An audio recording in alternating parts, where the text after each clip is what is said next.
At 11:32 on the morning of November 29, 1943, Staff Sergeant Eugene Moran knelt in the tail section of a B-17 flying fortress named Rikki Tikki Tavi, watching German fighters swarm toward his bomber like angry hornets. 19 years old, a farm boy from Wisconsin, his first combat mission over a heavily defended target. The 8th Air Force had sent over 300 bombers to destroy Bremen's factories that morning.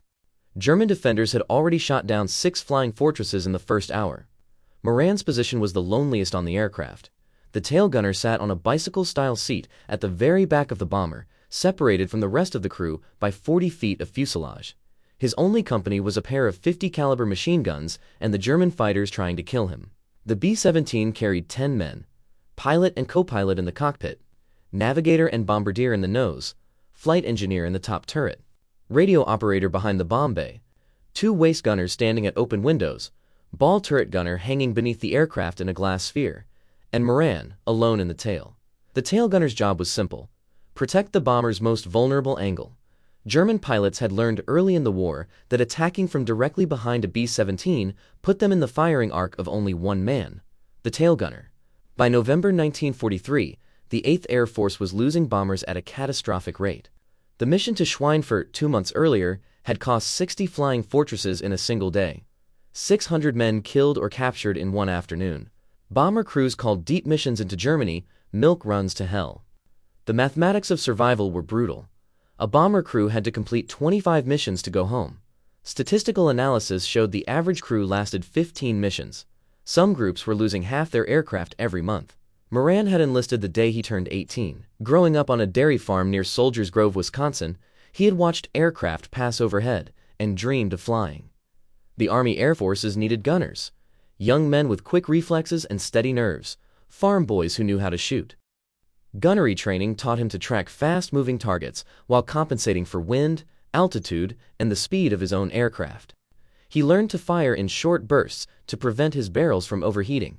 He memorized the silhouettes of German fighters: Messerschmitt Bf 109, Focke-Wulf 190.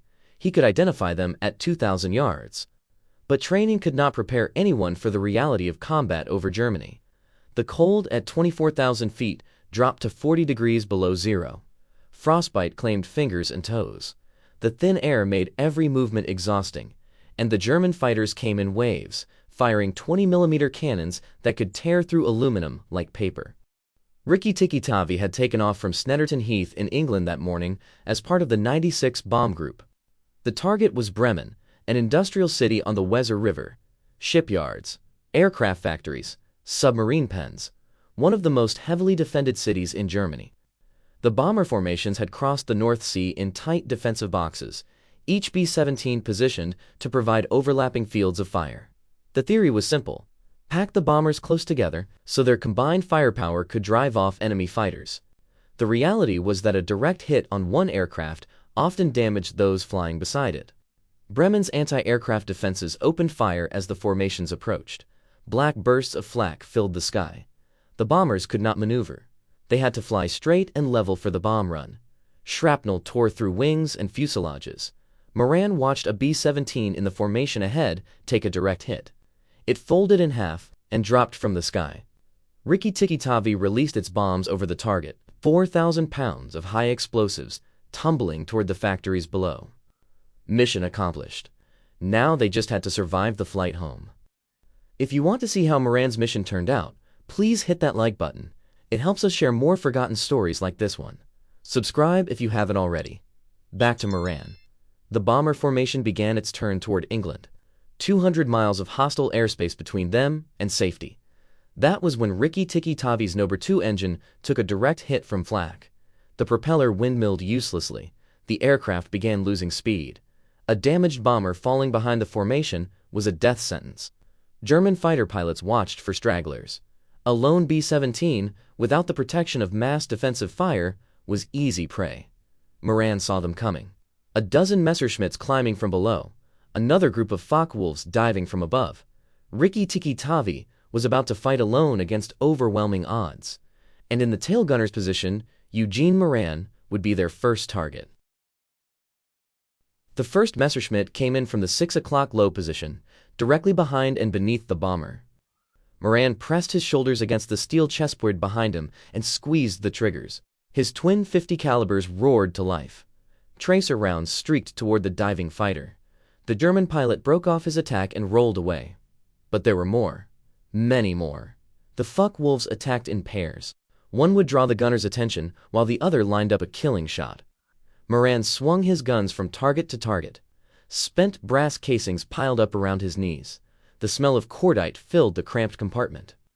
At 24,000 feet, the temperature inside Rikki Tikki Tavi was 43 degrees below zero. Moran wore an electrically heated flight suit, but the cold still seeped through. His breath formed ice crystals on his oxygen mask. The machine guns grew hot from continuous firing, while his fingers went numb inside his gloves. The German pilots were professionals, Luftwaffe veterans who had been fighting since 1939. They knew exactly how to kill a B-17. Target the engines first. A bomber with damaged engines could not keep up with its formation. Then work on the gunners. Eliminate the defensive fire.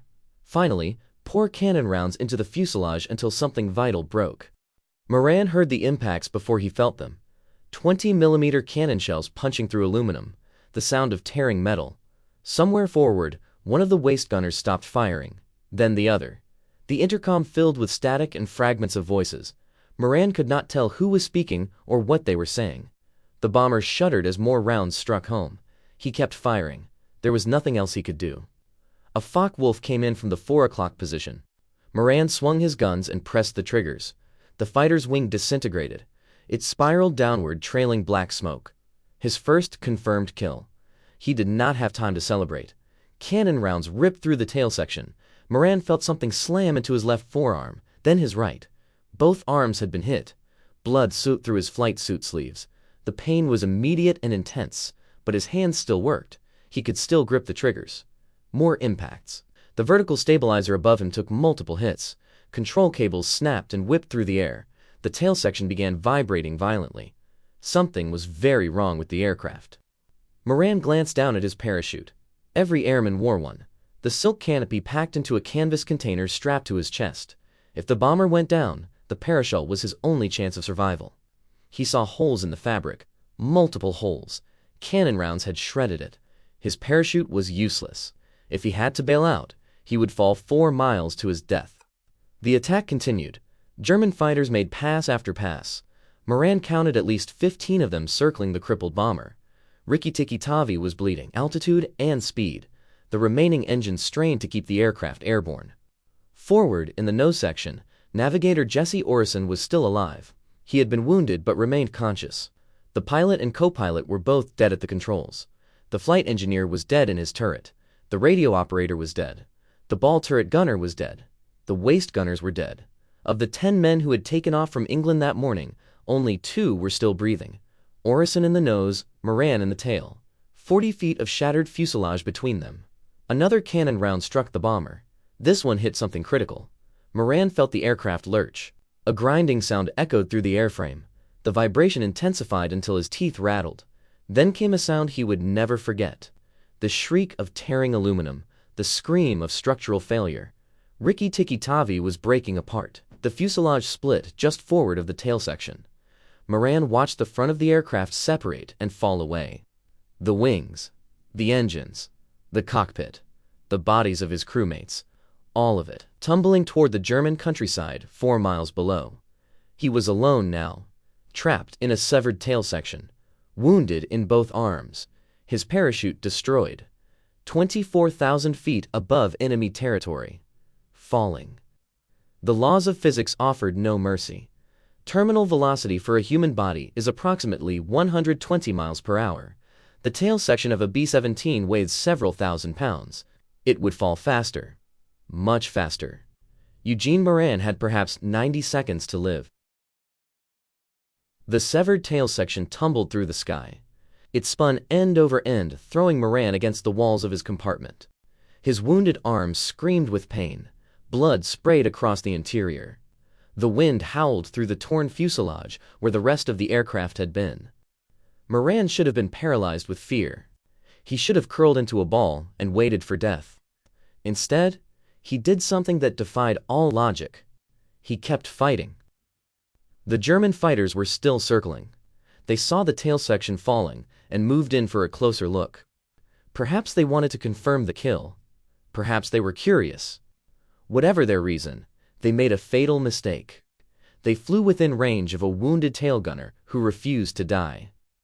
Moran grabbed his machine guns. The spinning tail section made aiming nearly impossible. The G-forces pressed him against his seat, then threw him toward the ceiling. His arms were bleeding. His parachute was destroyed. He was falling 4 miles to certain death. And he was still shooting. Tracers arced wildly through the sky as the tail section rotated. The German pilots scattered. They had never seen anything like this. A man in a falling coffin, firing back at them with everything he had. One Messerschmitt took hits across its fuselage. The pilot broke off and dove toward the ground, trailing smoke. The altimeter in the tail section was shattered, but Moran could see the ground growing larger through the gaps in the torn metal. Fields, forests, roads, a patchwork of German farmland rushing up to meet him. The tail section's aerodynamics saved his life. The vertical stabilizer and horizontal stabilizers acted like crude wings. They caught the air and created drag. Instead of plummeting straight down, the wreckage began to glide. The spinning slowed. The descent became almost controlled. Almost. Moran estimated he was falling at approximately 100 feet per second, fast enough to kill him on impact but slower than a human body in freefall. The stabilizers were buying him time. Seconds, perhaps a minute. Time he used to keep firing at any German fighter that came close. The ground was 5,000 feet below, then 3,000, then 1,000. Moran braced himself against a steel chessboard. He wrapped his wounded arms around the ammunition boxes. There was nothing else to hold on to. The tail section struck the top of a pine tree at approximately 100 miles per hour. The impact snapped branches as thick as a man's arm. The vertical stabilizer caught on a trunk and tore away. The wreckage cartwheeled through the forest canopy, shedding pieces of aluminum with each impact. Moran's head slammed into the steel framework above him. His vision exploded into white light. He felt his ribs crack. Both arms bent at angles they were never designed to bend. The tail section hit another tree, spun sideways, and crashed into the frozen ground. Then, silence. Eugene Moran was alive, barely. He lay in the wreckage, unable to move. Both forearms were broken in multiple places, compound fractures, bone protruding through skin. His ribs were shattered. Every breath brought stab and pain. Blood poured from a wound on his head where a piece of his skull had been torn away. His brain was partially exposed to the freezing air. The crash site was in a forest near the German town of Syke, 15 miles south of Bremen, enemy territory. Moran was surrounded by people who had just watched American bombs destroy their factories and kill their neighbors. He tried to move. His legs responded weakly. His arms were useless. The cold was already seeping into his body. Hypothermia would kill him within hours if his wounds did not kill him first. Moran crawled toward the opening where the tail section had separated from the aircraft. Each movement sent waves of agony through his broken body. He pulled himself onto the frozen ground and looked up at the gray German sky. He had survived a 4-mile fall without a parachute, one of only 3 men in the entire war who would accomplish this feat. But survival meant nothing if he bled to death in a German forest. Voices echoed through the trees. German voices. Soldiers coming to investigate the crash site. They would find an American airman with catastrophic injuries, an enemy combatant, a terrorist who had just bombed their city. What they would do with him was entirely uncertain. The German soldiers emerged from the trees with rifles raised. They surrounded the wreckage and stared at the American lying in the snow. One of them shouted orders. Another ran back toward the road, presumably to summon an officer. Moran could not resist. He could not fight. He could barely breathe. The soldiers searched him roughly, ignoring his screams of pain as they moved his shattered arms. They found his dog tags, his rank insignia, his ruined parachute. They left him lying on the frozen ground while they examined the tail section. An officer arrived within the hour. He looked at Moran's wounds and shook his head. The American was clearly dying. Transporting him anywhere seemed pointless, but orders were orders. Downed airmen were to be captured and interrogated if possible. Dead airmen provided no intelligence. They loaded Moran onto a wooden cart. No stretcher, no blankets, no medical attention. The cart bounced along frozen roads for what felt like hours. Every jolt sent fresh agony through his broken ribs and fractured arms. The wound on his skull had stopped bleeding, but only because the cold had frozen the blood into a dark crust. The cart delivered him to a German military facility. Moran could not identify what kind. His vision blurred. Consciousness came and went in waves. He remembered being carried inside. He remembered lying on a concrete floor. He remembered German voices discussing him as if he were already a corpse. No doctor came. No medic. No one offered water or bandages or morphine. The Germans had limited medical supplies, and they were not about to waste them on an enemy airman, who would probably die anyway. Moran lay on that concrete floor for 2 days. His wounds became infected. The exposed brain tissue began to swell. His broken arms turned purple and black. Gangrene was setting in. Without surgery, he would lose both limbs. Without antibiotics, the infection would spread to his blood. Without intervention, he had perhaps 48 hours to live. The German guards watched him deteriorate. Some seemed indifferent. Others appeared almost sympathetic. But none of them had the authority or the resources to save him. American bombers had been destroying German cities for months. Medical supplies were scarce. Doctors were overwhelmed with German casualties. An enemy airman ranked far below German soldiers and civilians on the priority list. On the 3rd day, Moran was transported again. Another cart. Another agonizing journey over frozen roads. This time, his destination was a prisoner of war hospital, a converted building somewhere in occupied territory where wounded Allied airmen were held until they recovered enough to be sent to permanent camps. The hospital was understaffed and undersupplied. German military doctors performed triage on incoming prisoners. Those with survivable wounds received treatment. Those deemed beyond saving were left to die. Moran's injuries placed him firmly in the 2nd category, but the hospital held a secret. Among the prisoners were 2 Serbian doctors, military physicians captured on the Eastern Front. They had been pressed into service treating wounded POWs, performing surgeries with inadequate equipment and almost no anesthesia. The Germans allowed this because it freed their own doctors for more important patients. The Serbian doctors examined Moran and made a decision. They would try to save him. Not because anyone ordered them to, not because they had the proper tools or medications, simply because he was a wounded man and they were physicians. The surgery lasted 7 hours. They worked with instruments designed for field operations. No proper anesthesia, only local numbing agents that barely dulled the pain. Moran drifted in and out of consciousness as they set his broken bones with metal pins and wire. They cleaned the infected tissue from his wounds. They removed bone fragments from his skull and covered the exposed brain with what tissue they could salvage. The Serbian doctors attached a metal plate to Moran's head, crude by modern standards, effective enough to keep him alive. They splinted his arms with wooden boards and wrapped them in bandages torn from sheets. They did everything possible with almost nothing available. When the surgery was over, they told him the truth. The next 72 hours would determine whether he lived or died. His body had to fight off the remaining infection. His bones had to begin healing. His brain had to avoid swelling further. There was nothing more they could do. Eugene Moran's survival now depended entirely on his own will to live. The fever came on the first night. Moran's temperature climbed to 104 degrees. His body shook with violent chills, despite the sweat pouring from his skin. The Serbian doctors monitored him as closely as their limited resources allowed. They changed his bandages. They forced water between his cracked lips. They waited. Infection was the great killer in military hospitals.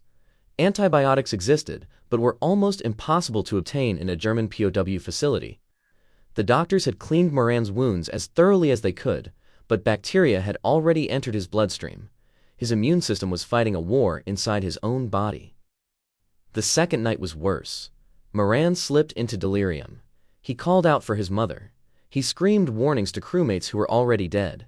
He relived the moment when Rikki Tikki Tavi broke apart, his unconscious mind replaying the trauma over and over. The other wounded prisoners in the hospital ward listened to his ravings and wondered if he would see morning. The Serbian doctors took turns sitting with him. They had no medicine to offer, only their presence, only cold cloths pressed against his burning forehead, only whispered encouragement in accented English that he probably could not hear. On the third morning, the fever broke. Moran opened his eyes and recognized his surroundings for the first time in days. He was alive. The infection had not killed him. His body had won the battle that medicine could not fight. The Serbian doctors examined his wounds and found the first signs of healing. The tissue around his skull plate was beginning to close. The broken bones in his arms were starting to knit together. Recovery would take months, perhaps years.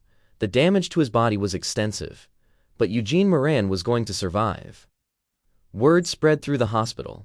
The American who fell 4 miles without a parachute. The tail gunner who kept shooting as his bomber disintegrated around him. The man who should have died a dozen times but refused to stop breathing. German guards came to look at him. Other prisoners asked to hear his story. Even the hospital administrators seemed impressed by his impossible survival. The Serbian doctors had saved his life, but they could not protect him forever. Once Moran was stable enough to travel, he would be transferred to a permanent prisoner of war camp. The hospital was only a way station, a place where wounded men were patched together before being sent into the German POW system. 6 weeks after the crash, Moran could walk again. His arms remained in splints. The metal plate in his skull caused constant headaches. His ribs ached with every breath. But he was mobile. He was conscious. He was ready for transfer. The Germans processed him with bureaucratic efficiency. Name, rank, serial number, service branch, unit assignment. They photographed him for their records.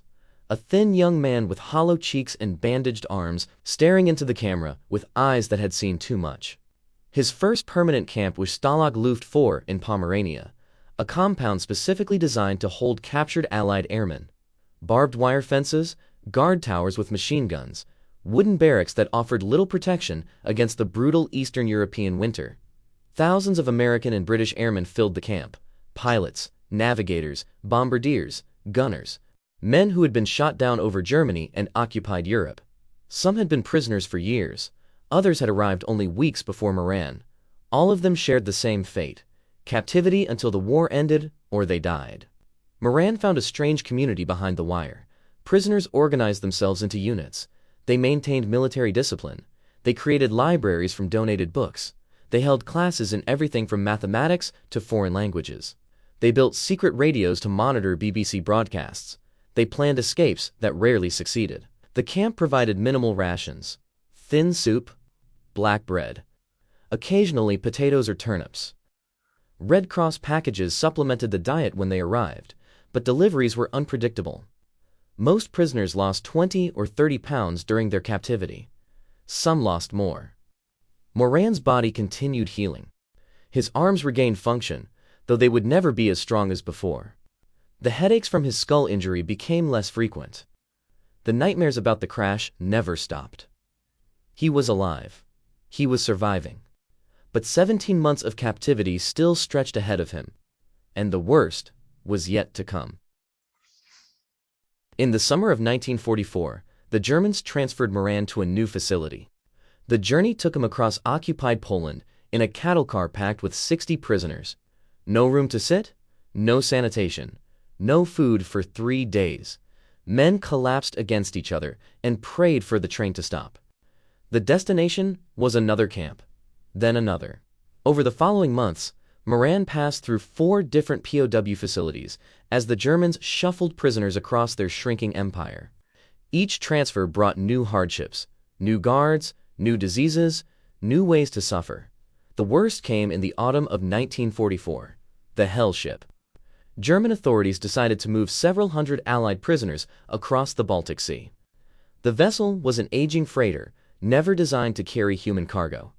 Guards forced the prisoners into the hold below deck, a dark metal cavern with no ventilation, no sanitation, and no space to move. Moran descended into that hold with 200 other men. The hatch closed above them. The ship began to move, and the nightmare began. The hold was completely dark. Prisoners could not see their own hands. They could only hear groaning, coughing, retching. Men suffering from dysentery who could not reach the single bucket designated as a latrine. The stench became unbearable within hours. The crossing lasted 4 days.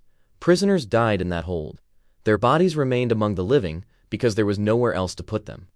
Men went mad from the darkness and the smell and the constant rolling of the ship. They screamed, they fought, they prayed. Some simply stopped responding and had to be checked for pulse to determine if they were still alive. When the hatch finally opened, Moran climbed out into gray daylight with eyes that had forgotten how to see. His clothes were soaked with filth. His body had shed more weight it could not afford to lose. The metal plate in his skull throbbed with pain that never fully subsided. The hellship delivered its surviving cargo to another camp in Prussia. More barbed wire, more guard towers, more thin soup and black bread. More waiting for a war that seemed like it might never end. But the war was ending. By January 1945, Soviet forces were advancing from the east. Allied armies were pushing from the west.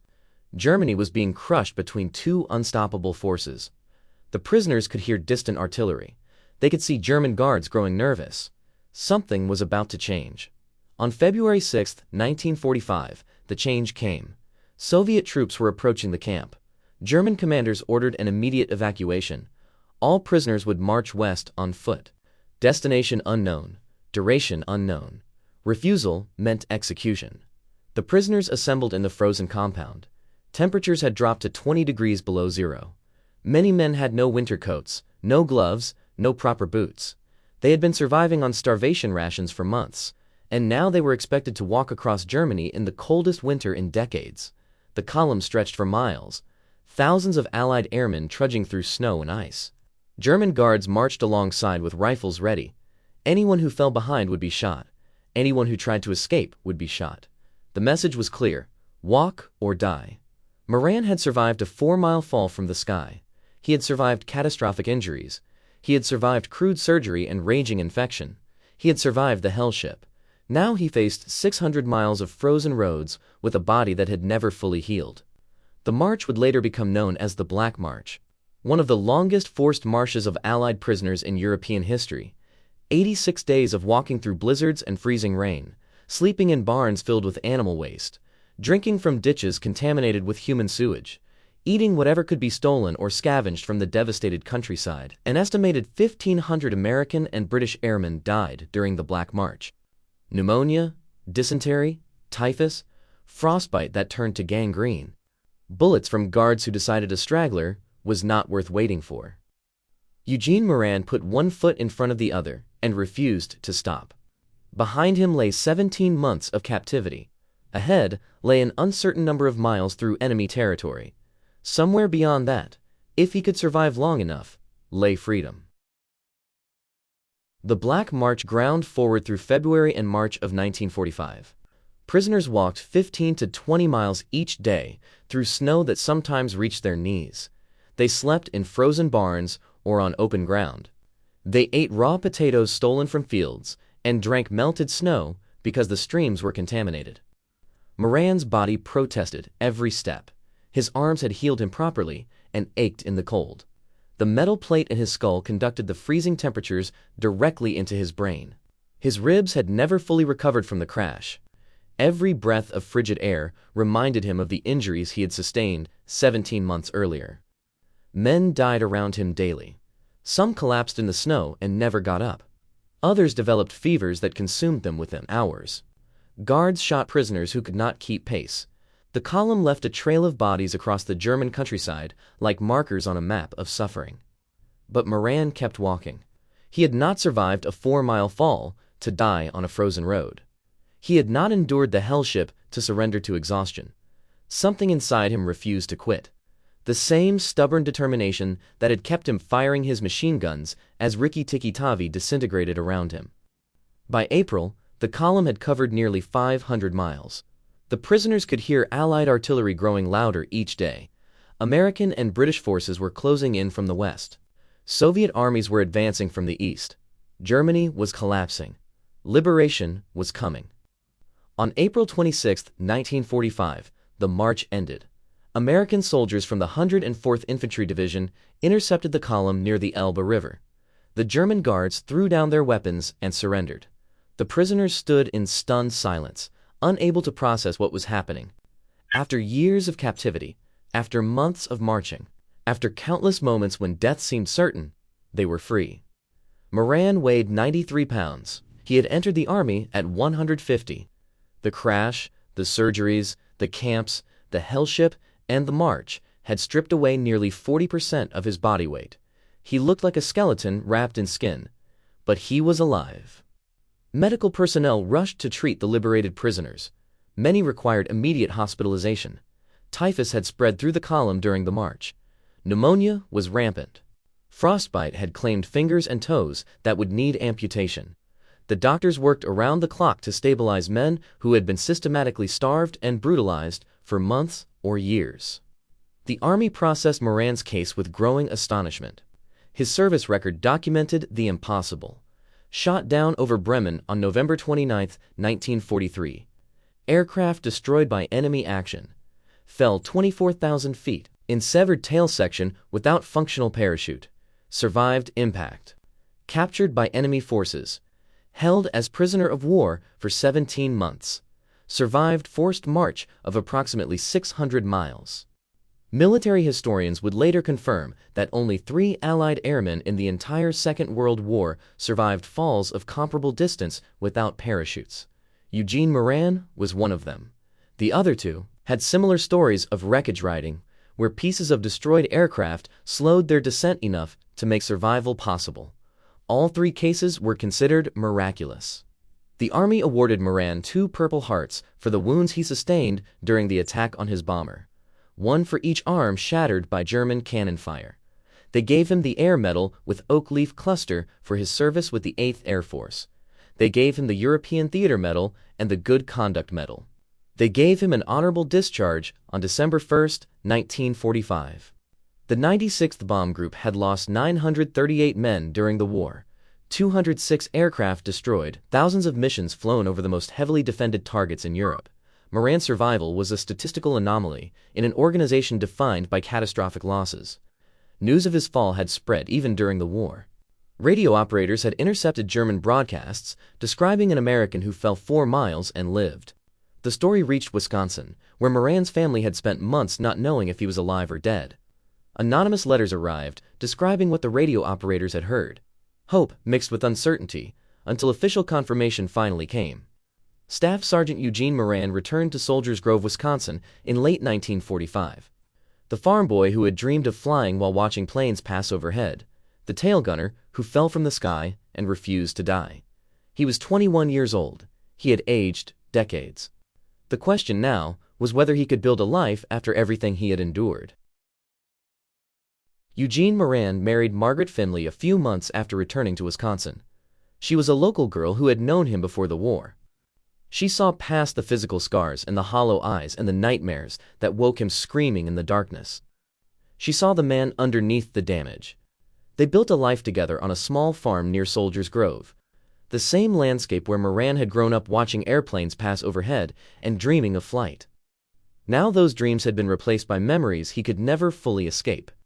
The roar of engines, the chatter of machine guns, the sound of aluminum tearing apart at 24,000 feet. Moran rarely spoke about the war.